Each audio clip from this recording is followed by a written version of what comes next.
Protection Department was established primarily to address what was perceived to be rampant fraud and corruption at the Jamaica Customs Agency. The Commissioner of Revenue Protection shall be responsible for the general administration of the Revenue Protection Department and shall have such functions relating to revenue protection as may be assigned to him by the Revenue Administration Act. Did you know your money could be funding criminal enterprises and activities? Hi, I'm Shaquille Rochester Shorter and welcome to Finance Matters. Joining us today is the Commissioner of the Revenue Protection Department, Mr. Cranston Morgan. Remember to like, share, and subscribe to our YouTube channel. Follow the Ministry of Finance on Facebook, Instagram, Twitter, LinkedIn, and now TikTok to see all the episodes and highlights.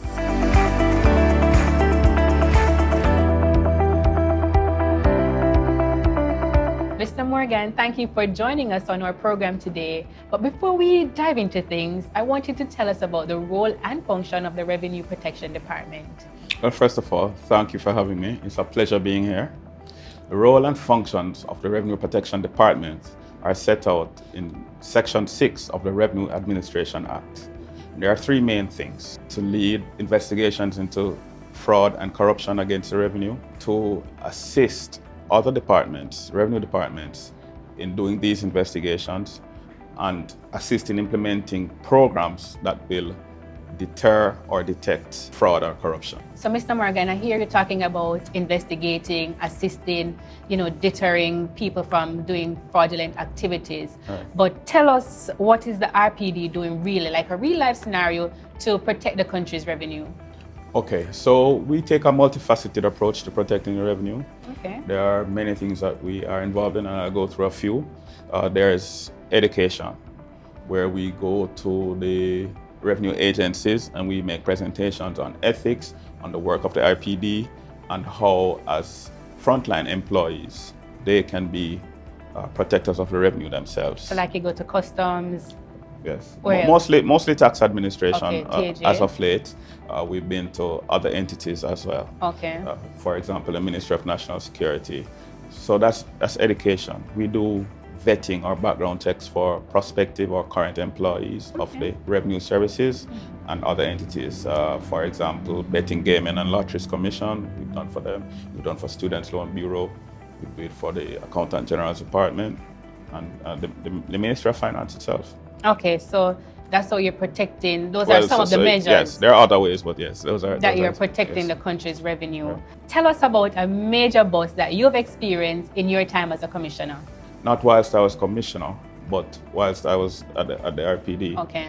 And this one sticks with me because of the impact that it had. The one I want to speak about is a fraud that took place at the Accountant General's Department, where an employee resurrected the accounts of dead pensioners, and well, some of the pensioners weren't dead, but their accounts were inactive. Okay. And he resurrected it and had monies, their pension funds, sent to accounts that he had control over. When we discovered this fraud, it was to the tune of in excess of $20 million. And the reason why that one resonates with me is because of the victims, how vulnerable those, the ones that were still alive, obviously, how vulnerable they were, and that someone would actually do this. So that one really sticks with me. Wow, that's interesting. So, Mr. Morgan, I've seen recently in the news where there has been a clampdown on counterfeit goods. So what role does the RPD play in the detection and deterrence of this activity? Okay, so first thing, the RPD officers are empowered under the Customs Act. They have the powers of constables, so they would have the powers of arrest and so on. And they are in fact customs officers for the purposes of detection. The RPD, along with Jamaica Customs, does joint inspections at the ports to examine cargo, where we detect that cargo may be in breach of the Trade Act, where there are counterfeit goods or any other breach of customs. Those goods are detained or seized further to that, where we realize that there are persons who are involved in the regular importation of these items, we will partner with our other partners, CTOC or MOCA, to do post-clearance So that's operations. when it gets to the store. That's when it gets to the store. All right. But how does it get to the store?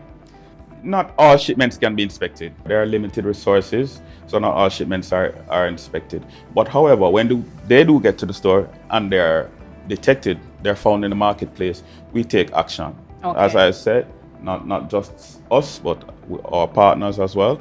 There's CTOC that has a unit that will help with the enforcement of this. So when you seize those items, where do they go? Well, ultimately, the decision as to how they are disposed of is for the courts. When they are found to be, by the courts, to be in breach of the Trade Act, etc., they are generally destroyed. Before we go, Mr. Morgan, I want you to tell us 3 things that we should remember or know about the RPD. Well, 3 things. Okay. So the RPD has 3 locations. A location in Kingston, a location in Mandeville, and a location in Montego Bay. The second thing is that we may be contacted at rpdinfo@mof.gov.jm. And the third thing, and I left this one for last because I want it to stick. Okay. We are still here. We're very passionate about what we do. I know that I've heard persons saying that, oh, we were subsumed into another entity and so on. I want to dispel that. No, we are here. We're open. We're passionate about what we do. Well, thank you, Mr. Morgan, for being on our program today. Thank you for having me. And thank you for joining us for another episode of Finance Matters. Remember to follow us on social media at MOF Jamaica and tune in next week as we continue to demystify the economic and fiscal policies and initiatives implemented by the government to empower Jamaicans as we chart a path to Jamaica's economic prosperity.